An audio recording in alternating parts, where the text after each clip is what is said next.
The knock came just before midnight. "The Holy Father has asked for you," the monsieur said, his voice trembling. "He's very sick, and he's asking for you by name." No cardinals, no cameras, just one dying request whispered into the silence between. A pope and the one guard he trusted most. So what exactly did Pope Francis say in those final moments? Before we answer that, press the subscribe button and drop a comment below, telling us where in the world you're watching from now. Without further ado, let's get into it, Lance. Corporal Elias Koenig had been preparing for another quiet watch in the barracks of the Pontifical Swiss Guard when the sound echoed through the stone corridor, 3 raps deliberate, unmistakable, when he opened the Dr. Monsieur Ventresca stood in the half-light, the Pope's longtime personal secretary. His face, usually composed behind a mask of Vatican discretion, bore something Elias had rarely seen there. Genuine sorrow. "The Holy Father has asked for you," Ventresca said simply, his voice barely above a whisper. Elias felt his chest tighten. No questions formed on his lips in the guard. You learn to obey first and wonder later. But deep within, he already knew the whispers had been circulating through the sacred halls. For days, Pope Francis was failing. His public appearances had ceased. The quiet preparations had begun, but to be called personally, by name at this hour. This wasn't a duty shift. It was a farewell. His fingers steady, despite the weight. Pressing against his ribs, worked methodically through the familiar ritual of dressing tunic buttoned precisely, sword belt, secured breastplate, aligned perfectly over his chest. As he pulled on his white gloves, his fingertips brushed against something. Tucked into the inner lining of his jacket, a small wooden rosary gifted to him years ago by Pope Francis. After one of their first private conversations, he carried it always unseen but ever present. Ventresca waited silently as Elias adjusted his bear-skin helmet under his arm. Once ready, he simply nodded, and the 2 men moved together through the dim corridors of the barracks. The night air held an unusual stillness as they crossed the courtyard. St. Peter's Square stood empty, the massive colonnade embracing nothing but shadow and stone. No tourists, no cameras.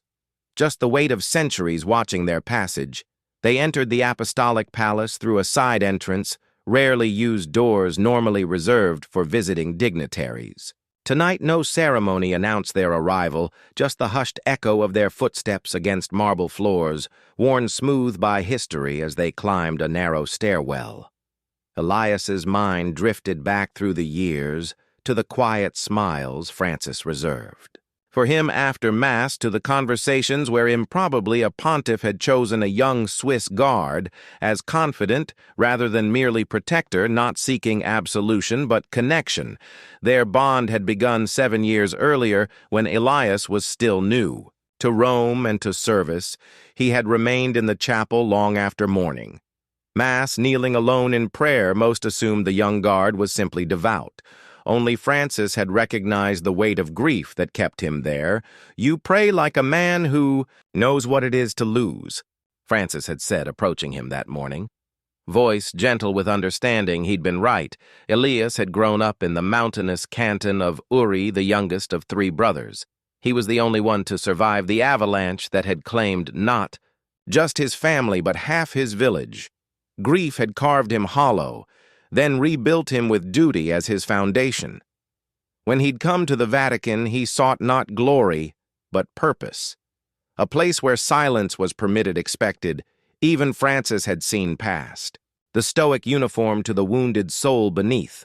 Over the years they had met, often never officially scheduled, never recorded in Vatican logs, sometimes in chapels after hours, sometimes in gardens, when Francis claimed to have gotten lost during his evening walks, always with a quiet understanding between them.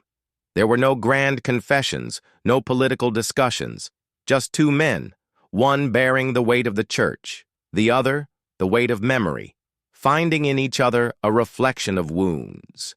The world rarely allowed them to acknowledge titles weigh heavy, Elias Francis had once told him. But pain weighs heavier, still better, to have a few true souls near than 1,000, who only see your robes as they reached the upper corridor of the apostolic palace. Elias noticed the unusual emptiness. Normally, even at this hour, some cardinal or prelate might be seen moving between chambers, some aide carrying documents tonight. The hallways stood deserted as if the Vatican itself were holding.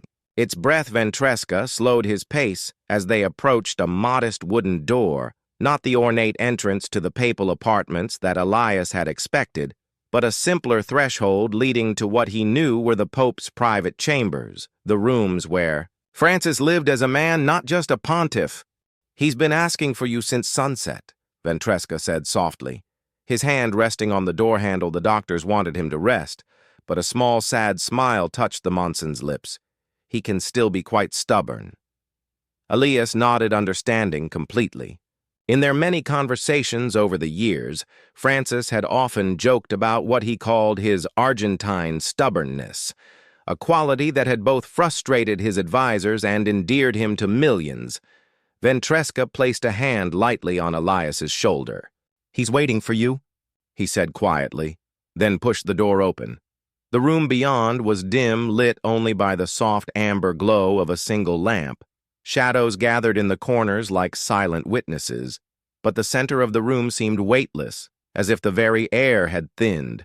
Out of reverence for its occupant Pope, Francis lay reclined against a modest stack of pillows, his breathing shallow but steady, his white cassock, once filled with the vigor of a man who traversed continents, hung loosely against his diminished frame.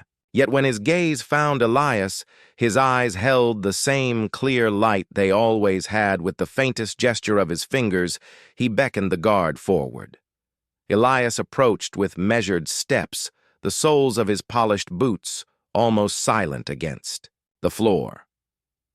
He stopped a respectful distance from the bedside and stood at attention, fighting the urge to kneel to break the formality that they had both over time come to understand was unnecessary. Between them, Monsieur Ventresca withdrew discreetly. The door closing with a barely audible click behind him, they were alone now, Pope and guard, yes. But more truthfully, two men meeting at the threshold between worlds. Francis shifted slightly, the movement requiring visible effort. He lifted one frail hand and pointed to a simple wooden chair positioned near the window. A silent invitation without hesitation. Elias moved to the chair and lowered himself onto it, removing his bare skin cap and resting it carefully on his knee. The crucifix on the opposite wall caught a fragment of lamplight, casting a thin shadow across the floor between them. Neither spoke for a long moment. Outside, the basilica bells tolled faintly. Midnight had passed. A new day had begun, though. For one of them days were growing precious and few. "You came," Francis finally whispered, his voice rough but warm always. Elias replied, the word carrying the weight of a vow. The Pope smiled faintly. "They told me you were off duty tonight. I was never off duty for you, Holy Father." Francis's eyelids fluttered closed momentarily, as if gathering strength. Not for his next breath, but for his next thought. "I was thinking," he said, "how strange it is that in the end it's not the cardinals or the dignitaries. I wish to see not the scholars or the politicians." He opened his eyes again, fixing them on Elias with surprising clarity. "It's you." Elias bowed his head, slightly unsure if he should speak. He waited. "You were never just a guard," Francis murmured. "You were my witness." The words hung between them heavier than any papal decree. You listened when others preached. You saw when others turned away. Francis continued, each breath labored but deliberate. You never demanded, never judged. You simply stood. Elias felt the sting of tears, but held them back. Discipline written into every muscle of his body. "I failed Elias," Francis said, voice breaking slightly. "In my later years, I grew tired. I grew afraid the world it pulled and twisted." "You did not fail," Elias said, the words escaping him unbidden. The Pope's laugh was gentle, almost a sigh. Even saints fail my son, and I am no saint. He reached out, and Elias leaned closer so that Francis's hand could rest against his wrist. I called you here not for confession, Francis whispered. But for remembrance. Elias waited, the words settling like stone in his chest. Francis's hand tightened slightly around Elias's wrist, his voice dropping to a rasp, yet each syllable distinct and clear when no one else remembers. You must, Elias closed his eyes, committing the words to memory, carving them into his heart alongside his grief, his duty, his faith. You must remember what we spoke about when the marble halls forget, when the thrones change hands, when the cameras fade, and the world moves on without me. Remember what it meant to care in silence.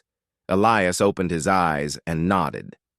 Once a small gesture, but absolute in its promise. The Pope's hand fell away exhausted by even this small effort outside. A night breeze stirred the curtains inside. A sacred covenant was sealed, invisible yet more binding than any oath Elias had sworn under the guard's ancient flag. The room seemed to draw inward around them, tightening with each labored breath the Holy Father took. Rome slept beneath a veil of mist beyond the windows, unaware that within these walls the final moments of an era were unfolding, in near-perfect silence. Elias remained close, watchful, but respectful. His gloved hand rested on the chair's arm, ready. If Francis should need him again, but the Pope's eyes remained closed. His face, a portrait of exhaustion and peace intertwined. Minutes passed, perhaps hours. Time lost meaning in that sacred bubble between worlds. Then, as if rising from deep water, Francis stirred. You are still here. Ah, he said, his voice so faint it barely carried across the small space between them. I promised. Elias replied simply. Francis smiled weakly. Good then, listen one last time. Elias leaned closer, straining to catch every precious word. In my youth, Francis began, I thought, power came from being heard, from speaking loudly, from leading crowds, a slow, rattling breath, but it was the quiet ones who carried the world, the ones who listened when no one else would, the ones who stood even when there was no glory in standing. He paused, eyelids fluttering with the effort of speaking. You were among them. Elias, always among them. Elias swallowed hard, feeling his heart press against his ribs, not from fear or grief, but from the unbearable honor of these words being entrusted to him. Francis's fingers found the edge of Elias's sleeve, curling weakly around the fabric. I saw you praying alone that first day, thought you were a statue, he murmured, a ghost of humor warming his voice. Then I realized you were speaking more to God in that silence than I had in all my sermons. Elias shifted slightly, his eyes burning. He hadn't expected this unburdening, this stripping away of the final layers that separated Pope from man. I envied you. Francis confessed your faith wasn't complicated. It was pure. Elias shook his head gently. I'm not pure, Holy Father, only trying. Francis's hand gave the smallest squeeze. Trying is all he asks. The lamp flickered briefly, sending shadows dancing across the walls like memories given momentary form. The Pope's breathing grew shallower, each inhale more labored than the last. After a long pause, Francis opened his eyes one final time, fixing Elias with a gaze that penetrated every shield he had ever raised. There will come a time, he said, when men will forget why we stood guard, when tradition will be mistaken for vanity, when silence will be mistaken for indifference. His voice faltered, but he pressed on in that hour. Elias, you must remember the words came slower now, each one carefully shaped with the last of his strength. Remember that love without noise is still love, a final fragile breath, and that service without audience is still service. Elias bowed his head, unable to hold back the tears that slid silently. down his cheeks, but he made no sound. His shoulders did not shake, his posture did not bend. He wept as a guard weeps, silent, reverent. Francis closed his eyes one last time, and they did not reopen. His hand slipped gently from Elias's sleeve to rest against the linen bedsheet outside. A distant bell tolled once not the solemn announcement of papal passing, but the quiet marking of an hour. Unaware that time had shifted irrevocably inside these walls, Elias remained kneeling by the bedside, the Pope's final charge echoing in his mind, like a sacred vow: when no one else remembers, you must. And he would. He would carry it not as a burden, but as a trust, a final duty, not of arms or armor, but of memory. The room stood suspended in stillness, untouched by the world's relentless forward motion. Even time itself seemed to pause in reverence. He stayed kneeling, muscles aching from stillness, but welcoming the discomfort. It felt right, a final act of devotion to the man who had once stooped. To touch the soul beneath a soldier's armor, Monsignor Ventresca returned quietly his steps, so measured they seemed to blend with the silence rather than break it. He paused a respectful distance away, hands clasped before him, head slightly bowed. No words passed between them. None were needed. Two Vatican aides appeared soon after, their faces solemn in the dim light. They hesitated in the doorway, uncertain whether to proceed or leave this sacred vigil undisturbed. Ventresca gave a small nod. Permitting their entry, they approached with the reverence of men who understood they were witnessing not merely a death, but the closing of an era. Gently they began the ancient rites, prayers murmured softly. The sign of the cross traced over Francis's forehead still. Elias remained motionless, not from obligation, not from protocol, from choice.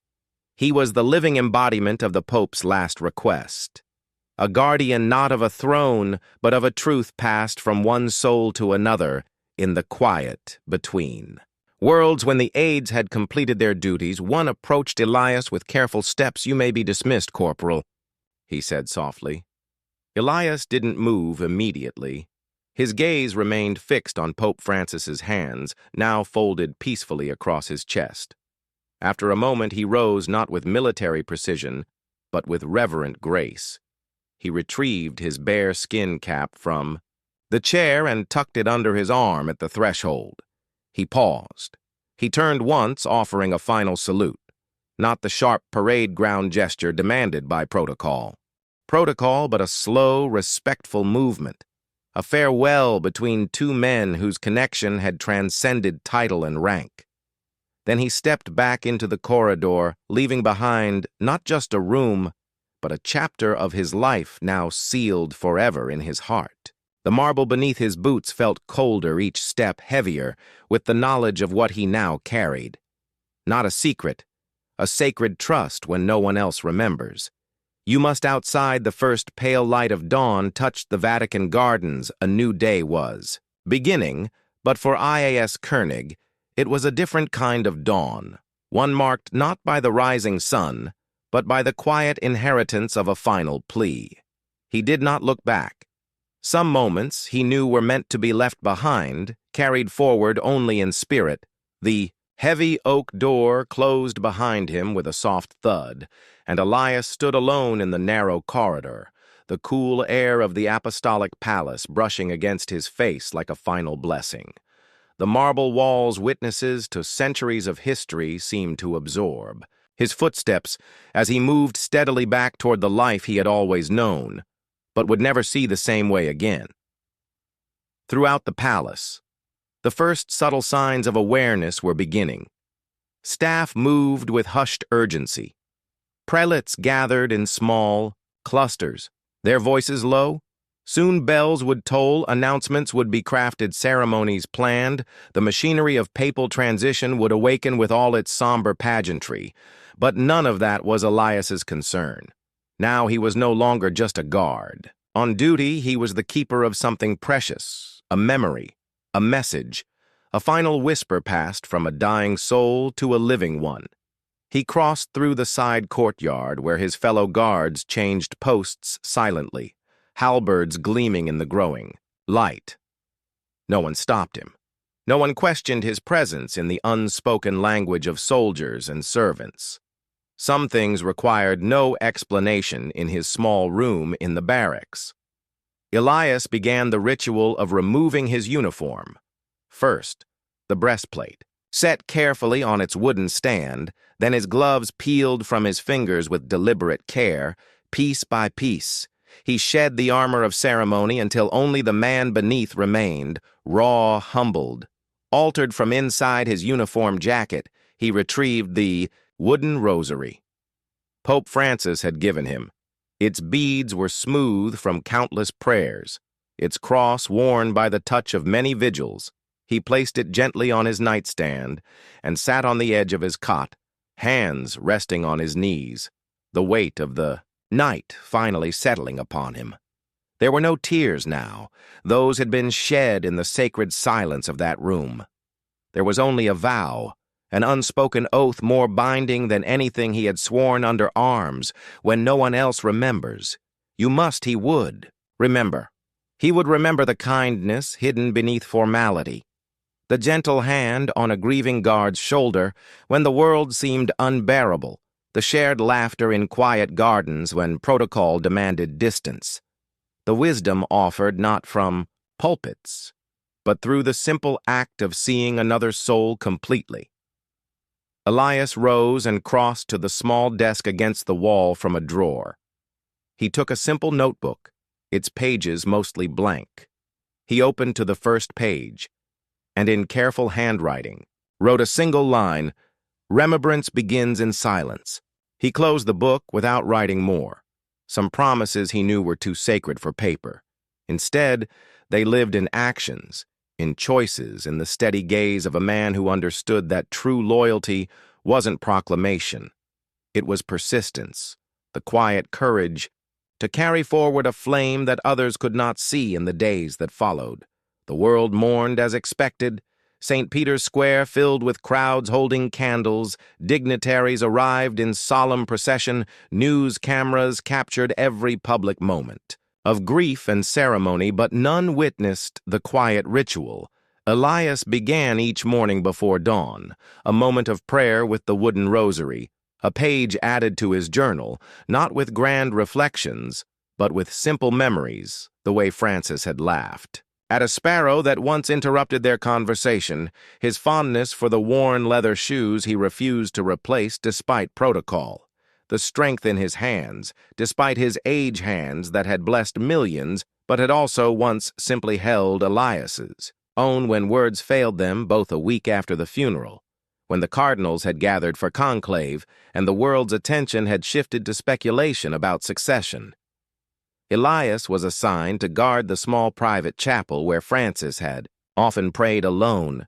It was a routine post away from public view as he stood his watch in the empty chapel. A cardinal he didn't recognize entered and knelt in prayer.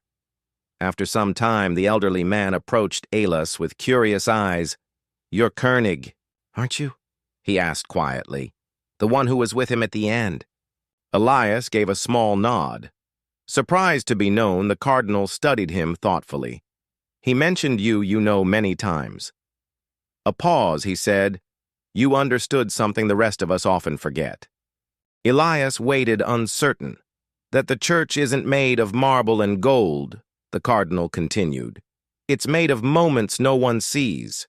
With that, he touched Elias's arm lightly and left his red cassock disappearing through the doorway that night as the bells of St. Peter's rang out to announce the election of a new pope. Elias stood alone by his window watching as celebration filled the square below as he stood vigil. He felt not the weight of loss, but the warmth of a trust passed from one heart to another. He touched the rosary once more, and he smiled not with joy, but with gratitude because he had been chosen and he would not forget. Would you have the strength to carry someone's final words if they trusted you with their dying breath? What do you think Pope Francis meant when he whispered, "When no one else remembers, you must"? If the world forgot the meaning behind our oldest traditions, would you have the courage to keep that flame alive? Share your thoughts in the comments below. We read everyone and truly value your perspective. If this story touched you, please like, subscribe, and tap the bell icon so you never miss another powerful story about honor duty and the quiet heroes who guard more than just gates and palaces. Share this video with someone who understands that the greatest promises are often spoken in whispers. Our other stories are appearing on your screen. Now choose one to watch next, and we'll see you tomorrow with another unforgettable journey into the heart of true service.